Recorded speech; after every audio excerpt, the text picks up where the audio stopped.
on Vi, and Blitzcrank for the side of Sword Art. I think it can't get much better than this. I think it can. I think both teams pretty happy with what they've got. I will say TT probably got the more quote-unquote meta of the two drafts, but Anani is still Anani, and Anafelio still has plenty to be dealing with there. We'll see what both these teams can do. Both desperate for this win. For Ultra Prime is to keep their positive start. First 5 series, you told them they'd be 3-2. They would take that deal any day of the week. And for TT, they got to try and get their season started. 1-3, sitting down the bottom end of the table after being in playoffs in spring is not where you expect this team to be, and they have to start making matches matter now. This is the final game of this best of 3. Winner takes all. And this could be the last time we really kind of see either of these teams play against each other for at least another few months. Because again, they might not either both make it to playoffs or both neither make it to playoffs. That could be it. Yeah, there could be a combination of one of the two. And it could be one of those things where we're talking like, this match could potentially cascade into a bunch of other things, right? Like, this match could be a primary function as to whether or not one of these teams makes playoffs. So hopefully for them, they're focused, they're keeping their heads on straight, and we get to see what, all the different stuff, right? We talked about Kindred being kind of a cool pick for Ning, but not something that he's found a lot of success on. That was, I think, a lot to do with similar to like the Viego, where he ended up picking it and then didn't have too much success on it. Yucal, by trading pretty aggressively onto Forge early on, did force the issue so he could be able to be the one to move forward first. We haven't really seen Sword Art make too many plays. We've seen some hooks. There's that ultimate.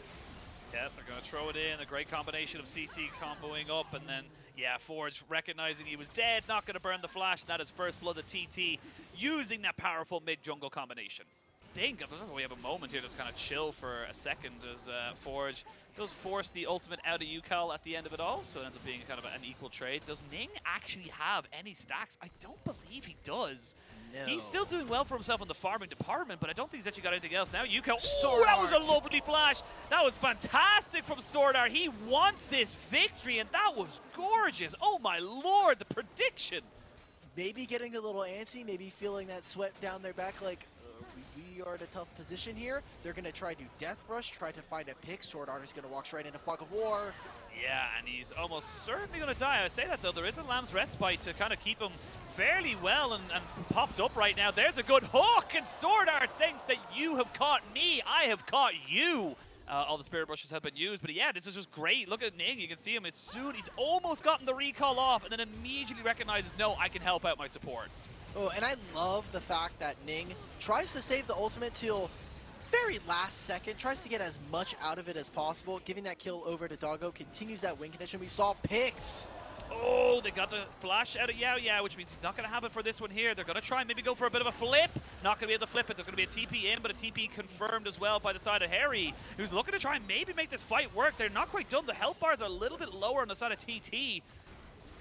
Yeah, you got to see if he can maybe get out of it. He is still a Cassante. Will get knocked up a couple of times and charmed down. And Yucal picking himself up a kill. Very nicely done there. Yucal to maybe make something happen. Hoya is completely unseen. Finally gets himself the ultimate off. They're getting immediate Zhonya's though to try and keep a Sword Art alive, who is in the Lamb's Respite. Forge trying to trade this one back. Will get taken out, and the Jinx goes excited. Yucal going golden to stop Ning from picking him up. We will see a cleanse used, but can he take out 1xN? That is the question. He will. Harry finally finds himself a kill, and that's going to be a huge shift in the way this fight can go, because Doggo is alive. He will be able to push forward on the base Shuang using the Gale Force. Beishuan had the flash to keep him safe. You still have Ning available, which means they can go straight back onto this objective. And in the same position to game one, where 1xN flashes forward to try and find kills, this time Harry punishes it and gets the all-out as Hoya.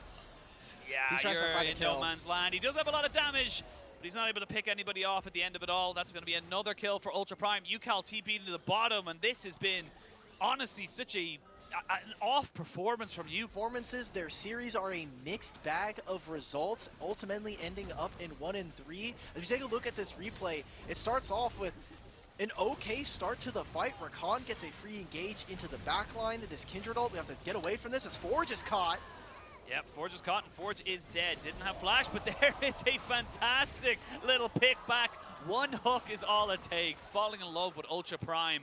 And they are just doing so well to kind of anything that could go right for the side of TT. Ultra Prime are saying, no, it can't be 100%. There has to be a trade-off. We're going to be making sure that we're getting our one-for-ones here. And with Beishuan going down, I would not be surprised if Ultra Prime move in towards this dragon, or move into this Baron here. The red buff, he's waiting. You got to get real and close and up and intimate with that wall to try and grab that from there. They're going to start this up. We talked about from the draft, when you have this double marksman comp, it is very easy for you to start taking down these objectives. It is burning down. Teleport coming in from Forge. I mean, they're going to get Sword Art to get caught out here, but I don't know if he's going to go down because they can't really confirm that. They finally get the Super Mega Death Rocket, which executes him, but do they want to go for the fight? That is the real question now. You can see with the quickness, do they want to try and maybe make this fight a little bit too far forward, a flash away? Doggo almost goes down, but he knows there's no ultimate available for the Jinx, which means Hoya has been left all on his lonesome. They trade it back 2 for 1 in favor of Ultra Prime, the Baron, and with 3 minutes to go, they'll have a full wave, all lanes wave push in their favor while they get this Baron going for themselves. For 1xN, if he was able to grab that kill, we take a look at this. Oh, they're just on top of a ward. No one's sweeping. Forge does get caught out eventually for the rest of this after Yukao gets here. And this is as close as this fight was going to get. This should have been Thunder Talk's position. Beishuan getting caught out by this hook just turns everything for Ultra Prime. And again, Sword Art does get caught out at the end here. Plenty of damage available. Honestly, he could have gotten away had he had vision on where the... I don't know, he did have vision of the ultimate, but of the brush, yeah. Slow to kind of go for it. But we'll see. Back to live. Everyone's getting posturing. I love how they do this in the LPL. They want to try and show you the replay just in case they'll bring in a picture-in-picture because the action never ever stops. And yeah, with this Baron, gonna get a lot more priority, like we talked about. Doggo and his amazing team fighting. But if you can get onto him, his positioning can be punished, and we could see picks. Yeah, we can see picks just like that. The silence comes back in. The cooldown was not needed, and Ning picks himself up a kill. Harry flashes over, maybe looking for Yao because he knows he has the support of his team. Double kill coming in for Ning on the Kindred. They know where everybody is. They know they're separated out, and he wants to go even further. He's got one more to go for. He's going to try and get on top of 1xN, who cleanses. We're going to see immediately into the Lamb's Respite as Beishuan gets pushed out of it. They will not be able to try and kill off Ning at the end of it all, and they might not even need the soul. There's 3 people dead. They could just go for the end of the game now. They've got 5 members here, and if anybody needs to recall, they can use their teleports to save these minions. This inhibitor is likely to go down. Yeah, double marksman. Yukao is up in 5. Ultra Prime do not think they're going to go for this. They're going to instead go secure their Mountain Soul. As TT lick their wounds and 10,000 gold down, they're going to need more than just 1 miracle. They're going to need a few from Ultra Prime to get back into this one. Yeah, they're going to need the resurrection of God himself to come back in and help them out with this game, because that's going to be a Mountain Soul now for the side of Ultra Prime. That's a near 10,000 gold lead. The bot lane's been taken, which makes this Baron defense in potentially a minute 45 exceptionally difficult because it is such a far away inhibitor to go for. And again, I maintain that Ultra Prime, despite the series being 2-1, you know, in either sense of the word, they have looked the better team. They have looked like they should have been able to, you know, they've had TT's number, and you know, they've cleaned up the mistakes of game number 1. This Blitzcrank, I talked about it right from the draft. It just does so much to just, you know, kind of swell up everything that TT have done and just put them in such a box. Well, we saw the Nautilus from Sword Art as well, and we were saying, hey, you did an excellent job there. You might have lost the game, but you were one of our front runners for a potential MVP there. And now with the Blitzcrank, it doesn't even matter if you're missing hooks. We gotta fight. Yeah, we got to fight, and Sword Art's already dead. Immediately, Beishuan trying to jump in onto the backside of this one here, but Forge is jumping onto Yukao. Ning is down to Beishuan, and Beishuan is your mark. He's going to get himself another kill. That is just a jungle diff if I've ever seen it. This is what makes the Kindred such a scary pick, and now they traded off 2 for 1 as Yao goes down. They can keep pushing it towards that mid lane, maybe look to try and break up with this base again. 5, 0, and 5. They don't care, they don't even have minions! Yeah, exactly. We're bringing Tibbers. Tibbers can be our new minion. This one can tank up a lot. They have a wave coming in as well. Awesome stuff coming out from Ultra Prime as they're just getting a little cheeky. They want to try and end this game. Kindred is level 17 right now. The average level of this game is like 13 to 14 right now. And when Beishuan respawns, you can see I'm pretty sure he's still level 12 here. Possibly, maybe even level 13. Just about. You weren't far off, to be honest with you. So, I mean, Ning is having such an exceptional game. 5-0 and 5, 9 stacks on the Kindred, and it's just such a snowbally champion. we have to see now Baron going to be taken, pretty much secured, no real question whatsoever. Yes, you'll have the ultimate come out for the Jinx, but it's just too hard to kind of go for it. And that's what I'm talking about. The double marksman makes taking these objectives so damn quick that by the time you even realize the Baron is being taken, it's already gone. So coming back into this one now, Ultra Prime have all the tools available to them. However, they have been known within this series to throw it away. So if TT can get one good hook, one good charm, maybe onto Ning, this game gets a hell of a lot different. I don't want to see Ultra Prime flip this in Elder in 3 minutes 30. I want to see them end the game with this Baron in 2 minutes. Well, unfortunately, Sheen, we are stuck in the casting booth. We have no decision-making power here. No, Caster Curse, we have all the power.